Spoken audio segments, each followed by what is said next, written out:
안녕하십니까. 김광섭입니다. 1997년부터 이 외식업계에 발을 들여서 이제 청담동에 있는 원스 인 어 블루문이라는 재즈 클럽에서 이제 와인 담당 웨이터를 시작하면서부터 이 와인과 인연을 맺게 됐고요. 그리고 그 이후에 압구정동 와인바 라도레,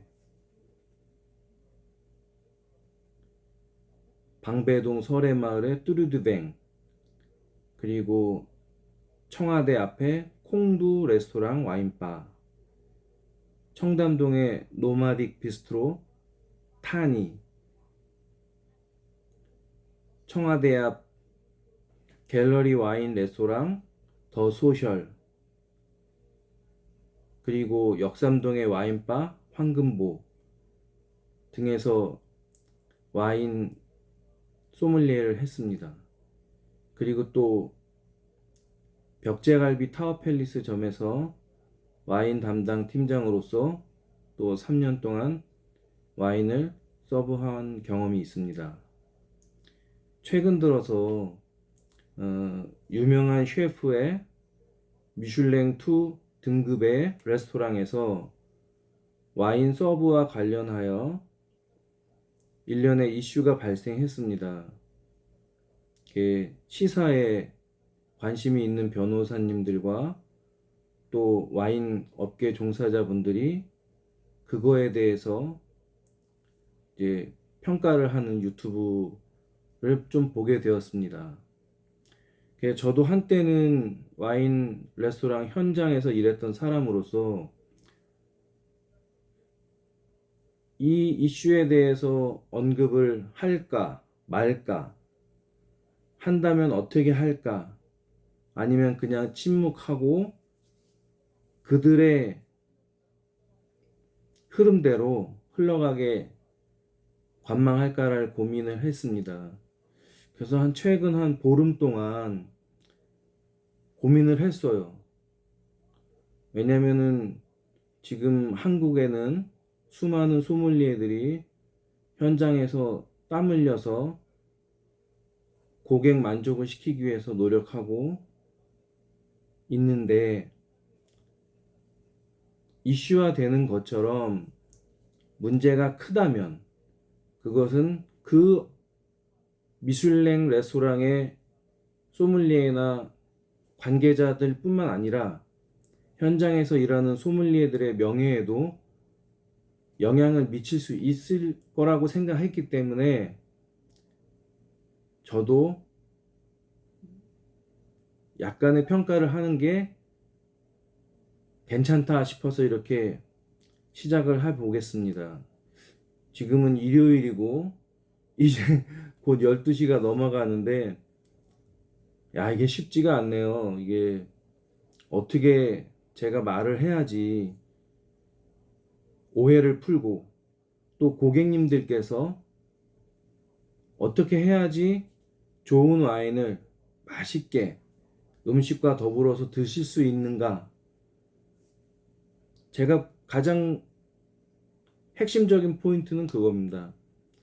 저변에 있는 우리 고객님들이 어느 레스토랑을 가셔서 어떤 음식과 어떤 와인을 드실 때에 정말 만족스럽고 행복한 시간을 보낼 수 있게 제가 도와드리는 일이 제가 할 수 있는 일이라 이래 생각을 했습니다. 저는 2000년도에 세계의 미슐랭 2 2개, 미슐랭 3 레스토랑 3군데를 경험한 적이 있습니다. 물론 프랑스에서의 경험인데요.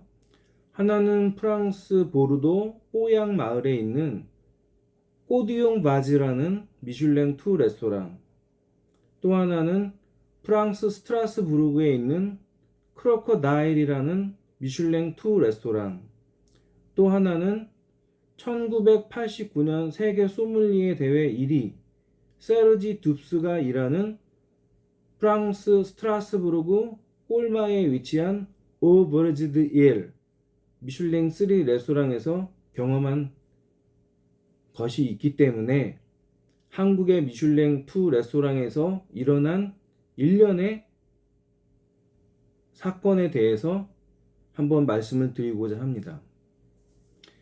고객님들께서 잘 아시다시피 미슐랭 1, 2, 3 레스토랑은 상당히 수준 높은 음식과 와인 서비스를 하는 곳입니다. 역사는 물론 오래됐죠.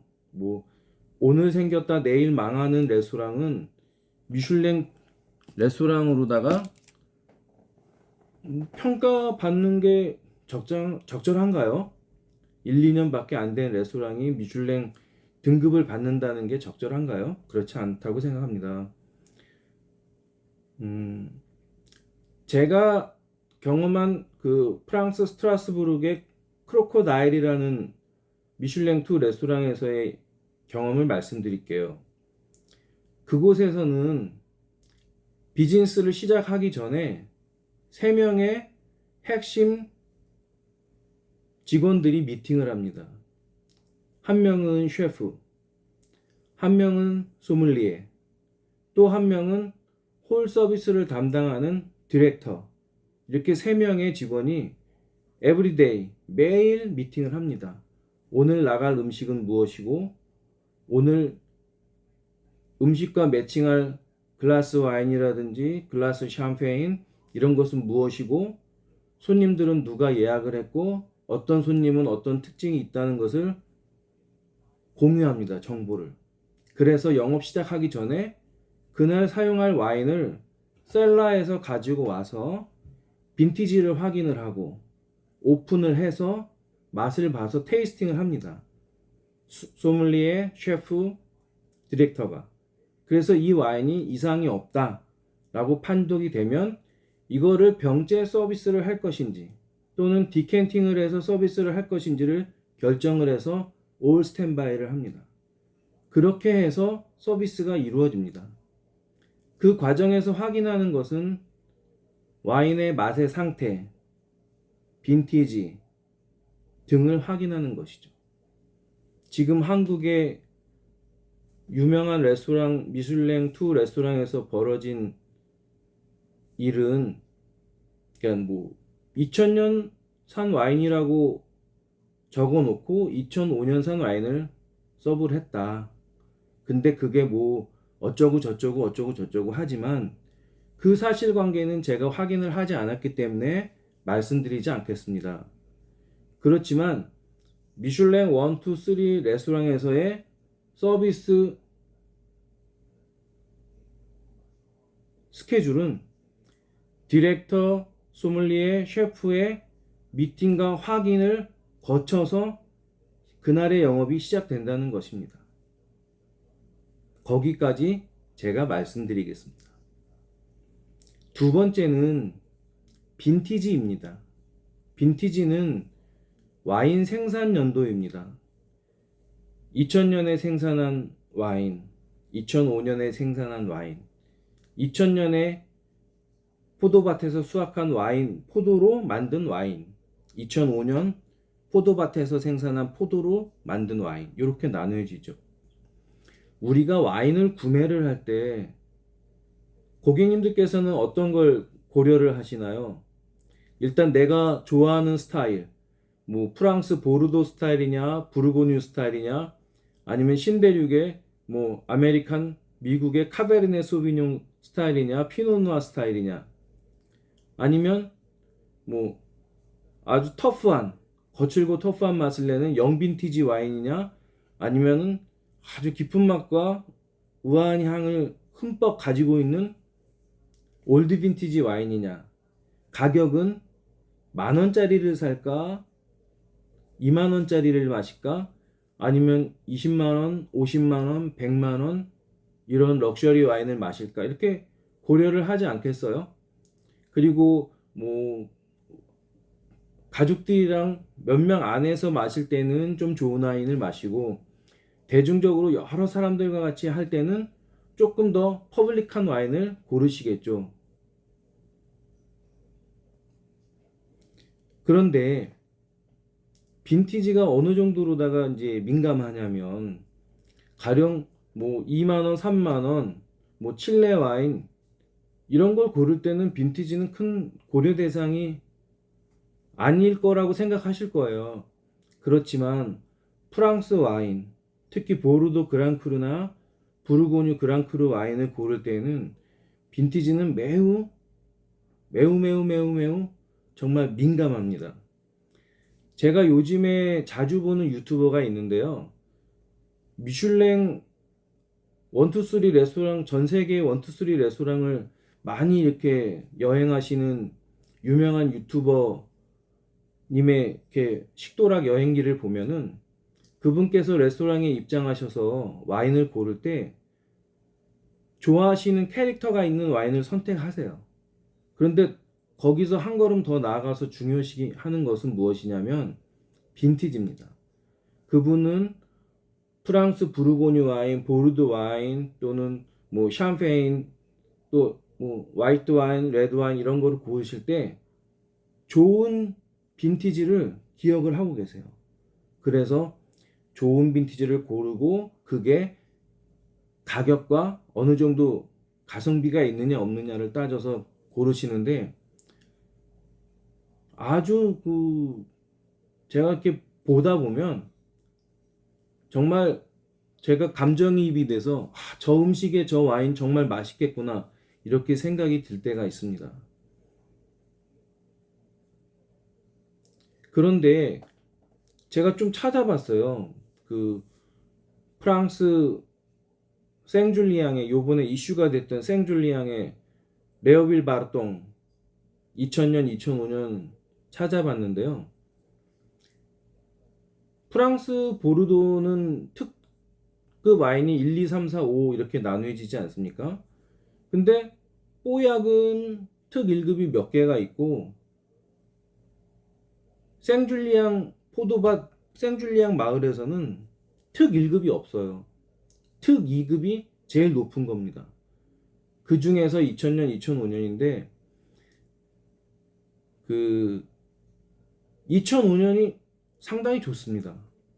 2000년도 좋은데 장기 숙성 면에서는 2005년이 좀 좋다는 평가가 있고요. 그리고 2000년이 왜 좋다고 생각을 하느냐? 이게 밀레짐 와인이기 때문에 좀 기념비적인 와인이 약간 프리미엄이 붙여서 2000년이 높이 평가받고 있는 것 같습니다. 지금 마시기에는 2000년 산이 좋고요. 이제 2005년은 이제 하이라이트에 진입했다라는 평가가 있습니다. 결국은 둘 다 좋습니다. 2005년을 마시든 2000년을 마시든 하는데 그게 뭐 그 레스토랑의 리스트 가격에는 10만 원의 갭이 있다고 하지만 소믈리에를 했던 사람으로서 그걸 평가한다면 뭐 그렇게 과연 우리가 예민하게 반응해야 할 수 있을까라는 생각도 조금 드는 생각입니다.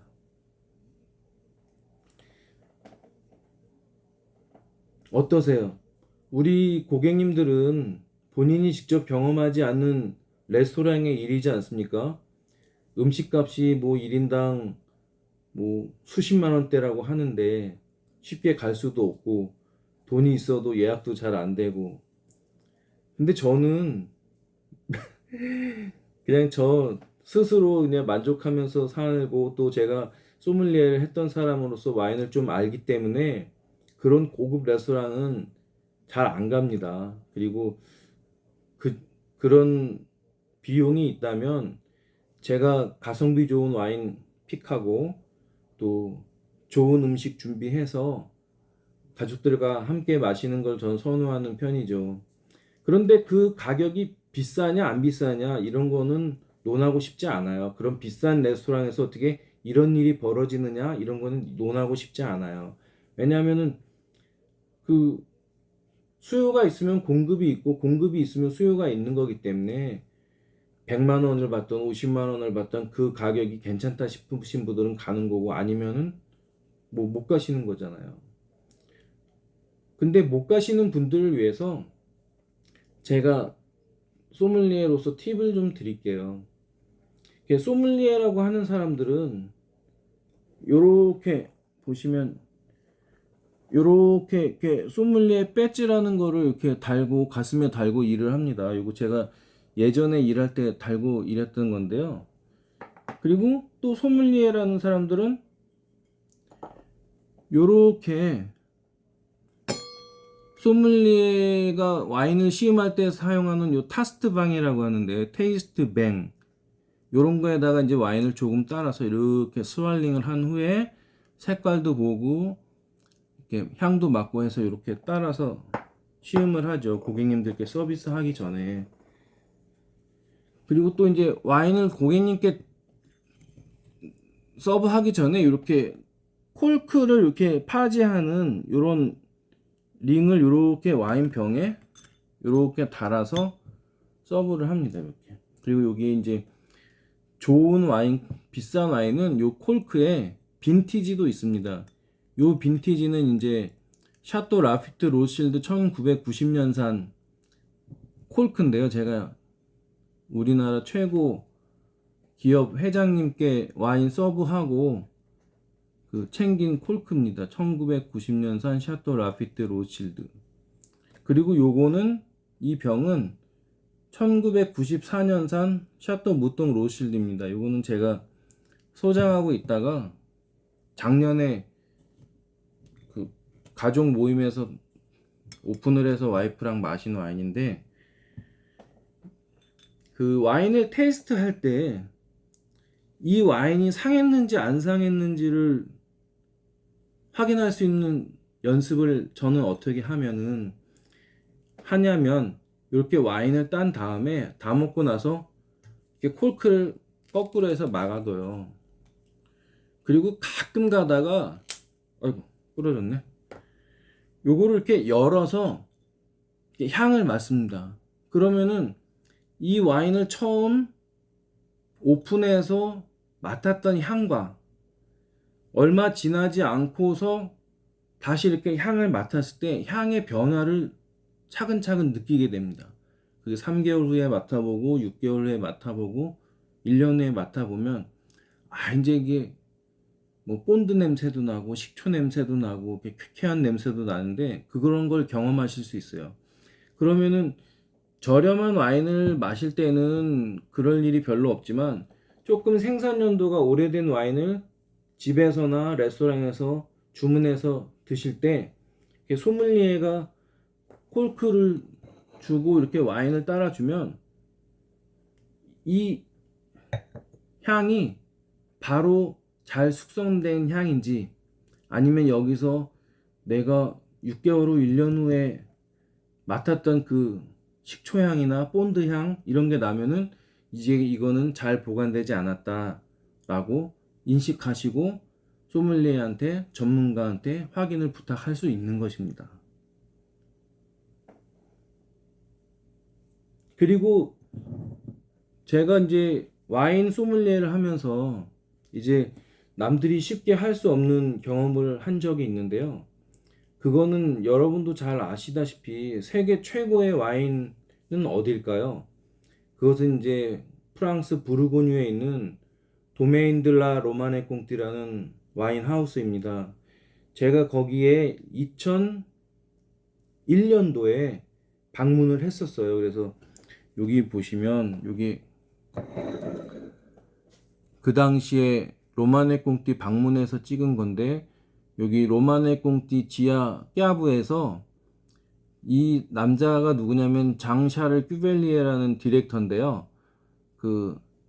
2000년산이 숙성되고 있는 오크통에서 로마네 꽁띠를 따라서 마시고 있는 사진입니다. 그리고 요거는 이제 저하고 같이 디렉터 장샤를 큐벨리아가 셀라에서 와인을 같이 마시고 얘기를 나누고 있는 사진이고요.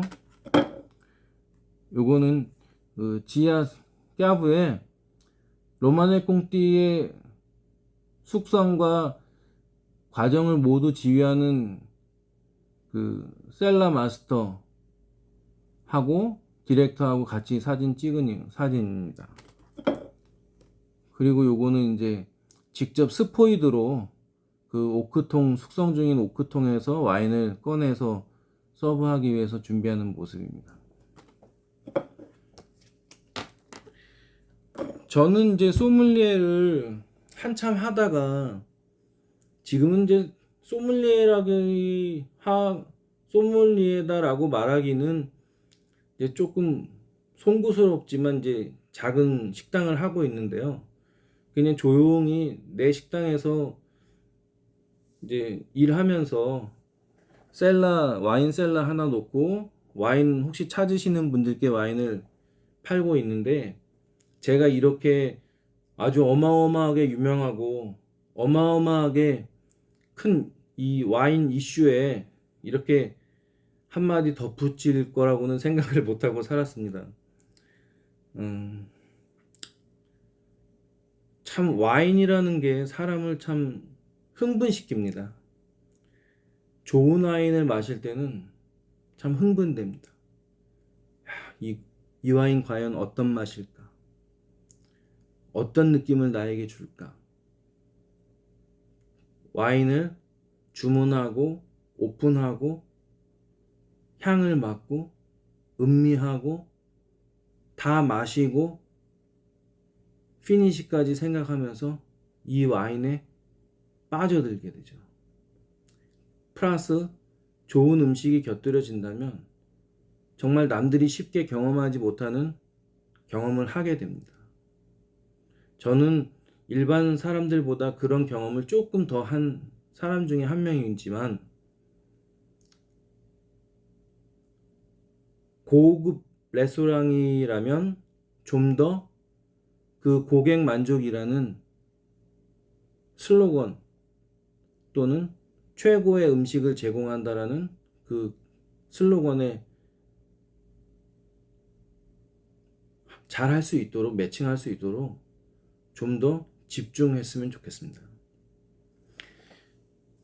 그 스트라스부르크 꼴마에 있는 오베르지드 1이라는 미슐랭 3 레스토랑을 갔어요.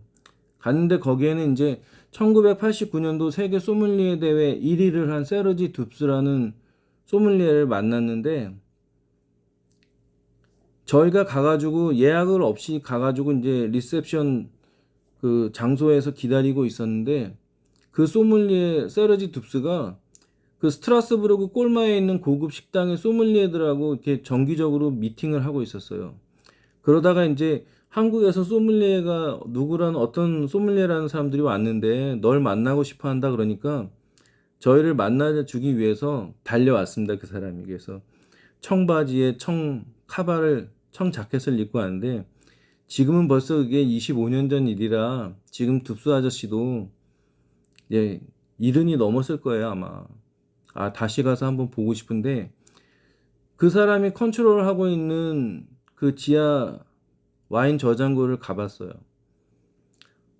와인 리스트에는 수천 종의 와인 리스트가 있고 스탁하고 있는 거는 수만 병이라고 합니다.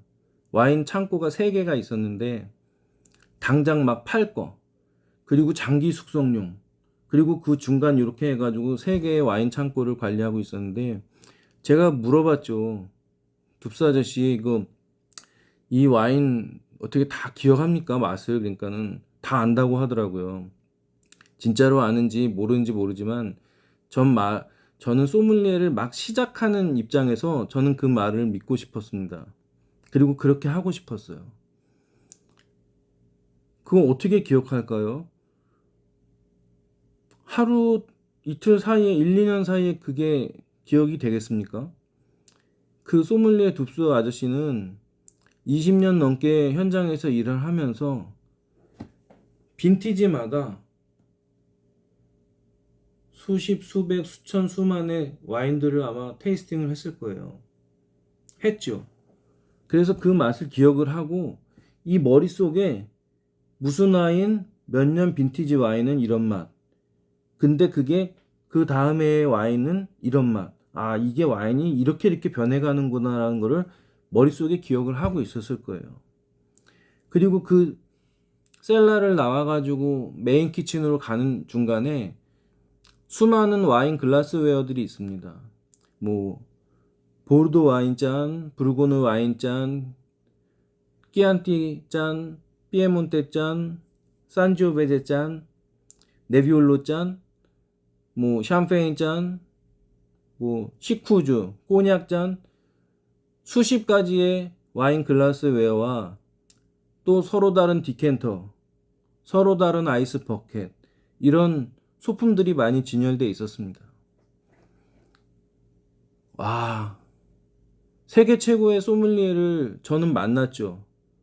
그리고 이제 그때 당시 저는 한국에서 이제 소믈리에 대회에 어떻게 나가게 돼서 운이 좋아서 등수 안에 들어서 프랑스 농식품진흥공사 소펙사에서 이제 그 와이너리를 주선해 주셔서 여행을 하게 됐는데, 진짜 신입사원과 마치 그 고참 부장님 간의 만남 같은 시간이었어요.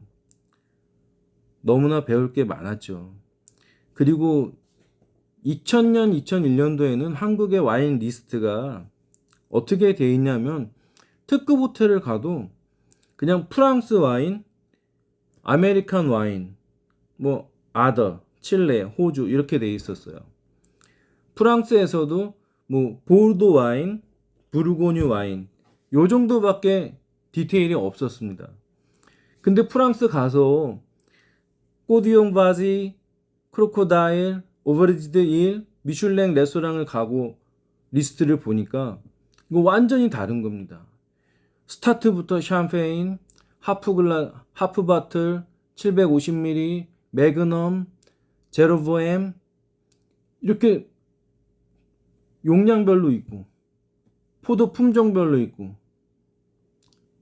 블랑드 블랑, 블랑드 누아 이렇게 있고, 프랑스 보르도로 가면 보르도 와인 블라블라블라가 아니라 보르도의 메독, 오메독, 오메독 밑에 뽀약, 마고, 생줄리앙, 생테스테프, 그라브, 페삭, 레오낭 이렇게 디테일이 있는 겁니다. 그 밑에 샤또 무똥 로실드 1990년산, 1989년산, 1970년산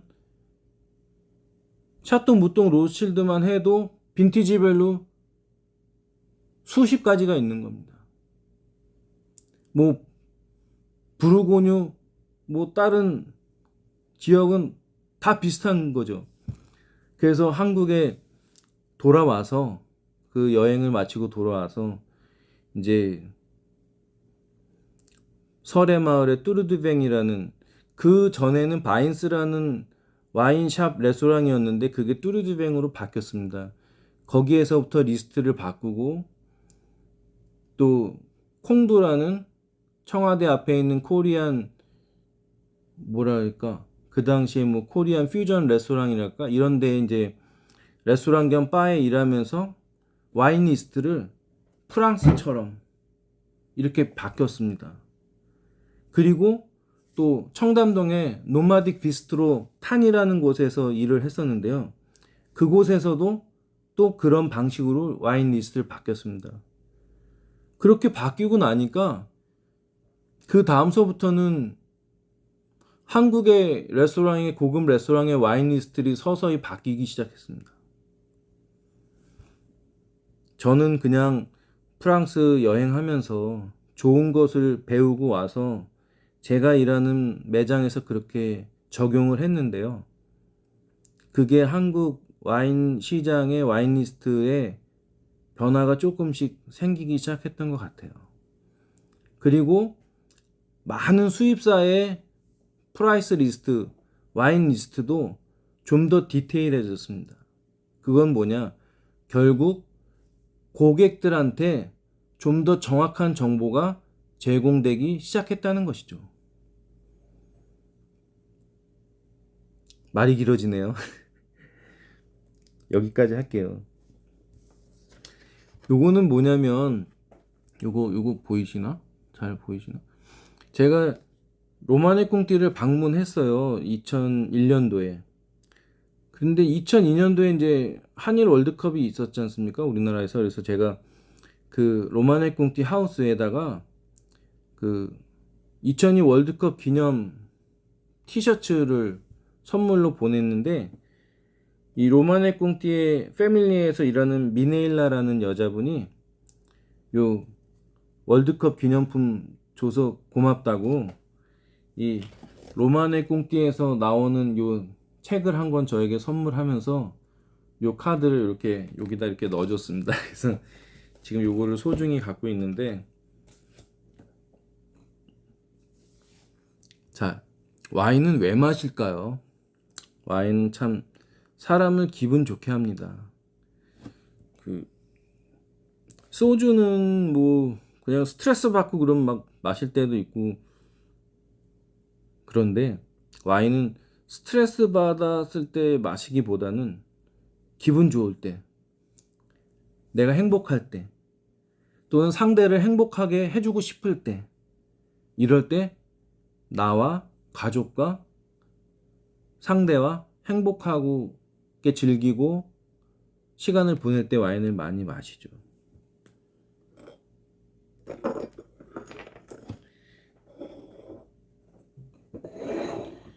이게 와인잔에다가 제가 와인을 좀 따라봤어요.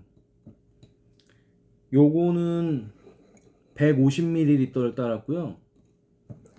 요거는 100ml, 요거는 120ml.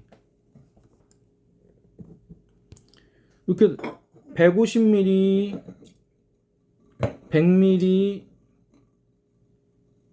120ml 이렇게 따랐는데, 이렇게 보시면 잘 몰라요. 100ml인지 150ml인지. 이렇게 비교하면은 아, 요게 제일 많고 요게 좀 적고 이게 중간이네라고 하시지만, 식당에 가서 레스토랑 가서 한 잔 이렇게 시켜서 하우스 와인을 드실 때는 모릅니다. 이게 나한테 서브하는 양이 150ml인지 100ml인지 120ml인지. 근데 제가 왜 이거를 말씀드리냐면,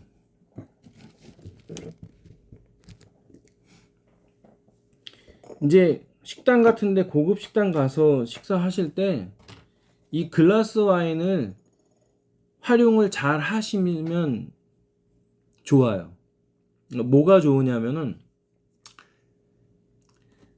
4명이 갔어요. 예를 들어서 4명이 뭐 정말 최고급 식당에 갔는데, 나는 메인으로 생선을 시키고 또 다른 분은 고기를 시켰어요.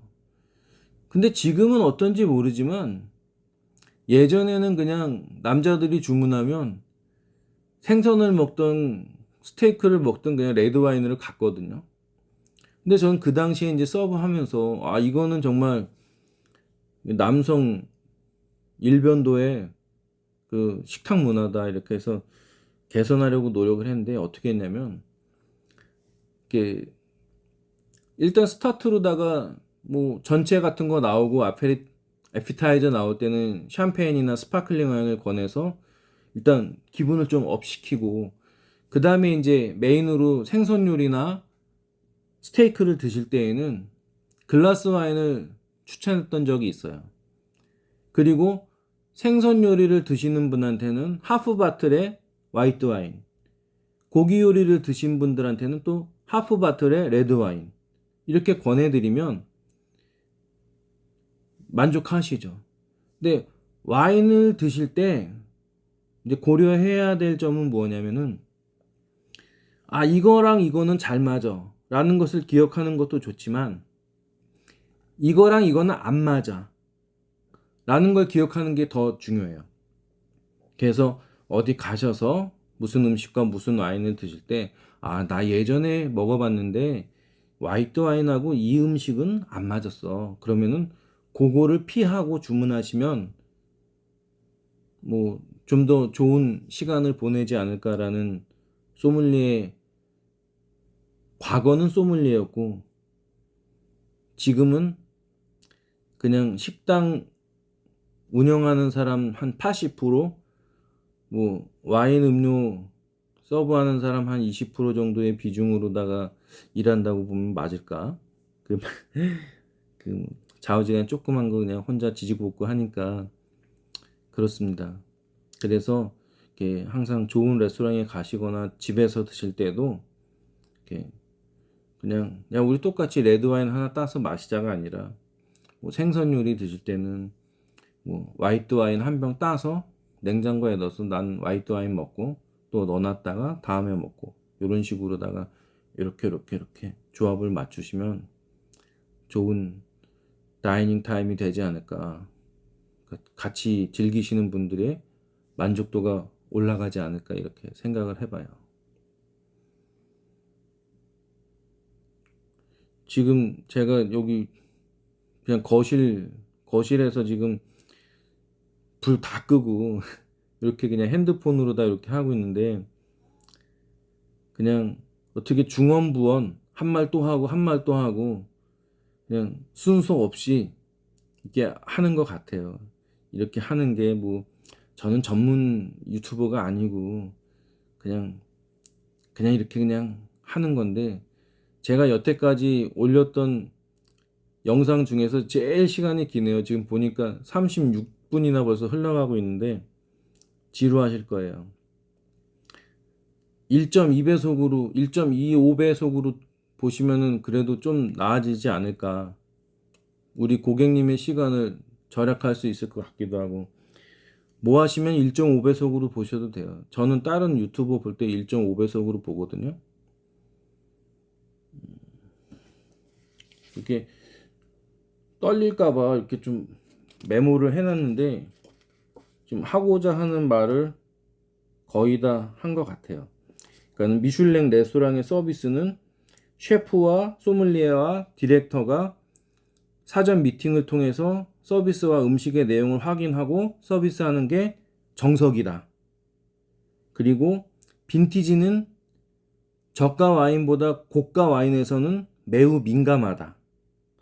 그리고 레스토랑 가서 글라스 와인 주문하실 때는 글라스 와인의 용량이 150ml인지 100ml인지 120ml인지를 확인하시고 주문하시면 좋다. 왜냐? 아, 나는 그래도 150ml 줄 줄 알았는데 100ml만 주면은 얼마가 제가 덜 먹는 겁니까? 제가 예전에 그 신라 호텔 그, 그 뷔페 이름이 뭐지? 뷔페 이름이 뭐더라? 까먹었다. 아, 지금은 라이브러리고 프랑스 식당은 라콘티넨탈이고 뷔페 갔었는데요. 가서 화이트 와인 글라스로 한 잔을 시켰는데 아유 100ml인가 100ml인가 밖에 안 주는 거예요. 저는 보면은 이제 어느 정도 용량을 아는데 저는 그 당시에 그 청담동 재즈 클럽 원스앤 블루문에 일할 때 와인 담당했기 때문에 저는 150ml를 줬었거든요. 그 매장에서는. 근데 그냥 이게 100ml니까 거의 한 모금밖에 안 주는 거예요. 그리고서 15,000원인가를 차지를 하니까 아 되게 속상했어요. 손해 본 것 같고. 그러니까는 우리 고객님들도 어느 레스토랑 가시면 글라스 와인을 많이 활용하시고 그 대신에 한 잔에 가격이 10,000원이다 15,000원이다 그러면 이게 100ml 주는 건지 150ml 주는 건지 120ml 주는 건지 확인하시고 드시면 서로 불필요하게 의심할 일도 없고 윈윈 할 수 있지 않을까 생각됩니다.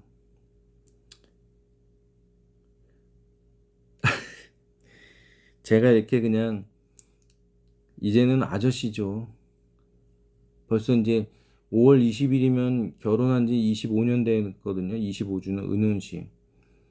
그리고 제가 프랑스를 처음 간 게 2001년도 신혼여행 때 처음 갔어요. 그리고 이제 25년이 흐르고 아들은 이제 올해 대학교 졸업해서 이제 군대가 있고 세월이 많이 흘렀죠.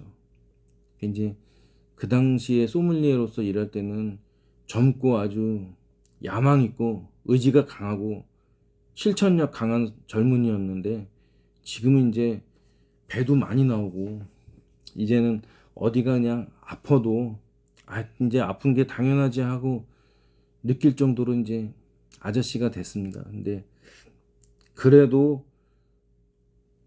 과거나 지금이나 다르지 않는 점은 나를 찾아오시는 고객님들을 만족시켜야 된다는 약간 책임감과 의무감, 그렇죠? 그런 게 있는 건 아직도 살아있고, 또 그러기 위해서는 많은 공부를 해야 된다는 거.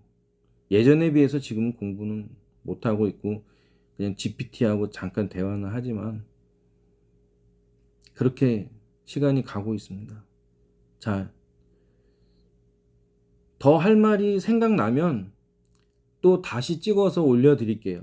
오늘은 이만 줄이겠습니다. 이제 계절의 여왕이라고 하는 5월이고요. 또 5월은 가정의 달입니다. 또 감사의 달이에요. 부모님께 감사하고 가족들과 행복하고, 또 5월에 뭐가 있습니까? 스승의 날도 있고 또 석가탄신일도 있네요. 보니까 또 저희 결혼 기념일도 있습니다.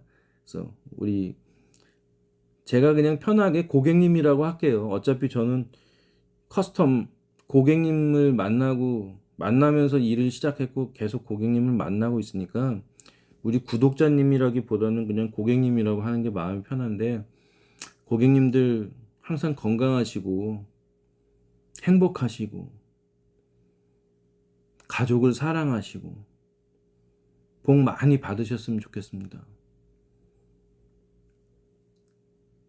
구독과 좋아요 눌러달라고 얘기하면은 구독자 수가 좀 늘 수 있을런가 모르겠는데 부끄럽습니다.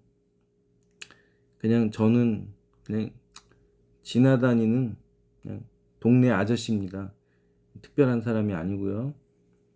제가 오늘 말씀드리고자 했던 거는 값어치에 대한 의견, 값어치, 그러니까 그 값을 해야 된다, 그겁니다. 저도 제가 일하는 식당에서 고객님들께 어떤 음식과 어떤 서비스를 제공할 때 그 값어치가 훼손되지 않기 위해서 노력을 하겠습니다. 이제 눈도 침침해져가지고 뭘 보고 그럴 때 이제 돋보기가 필요합니다. 건강하시고 또 뵙겠습니다.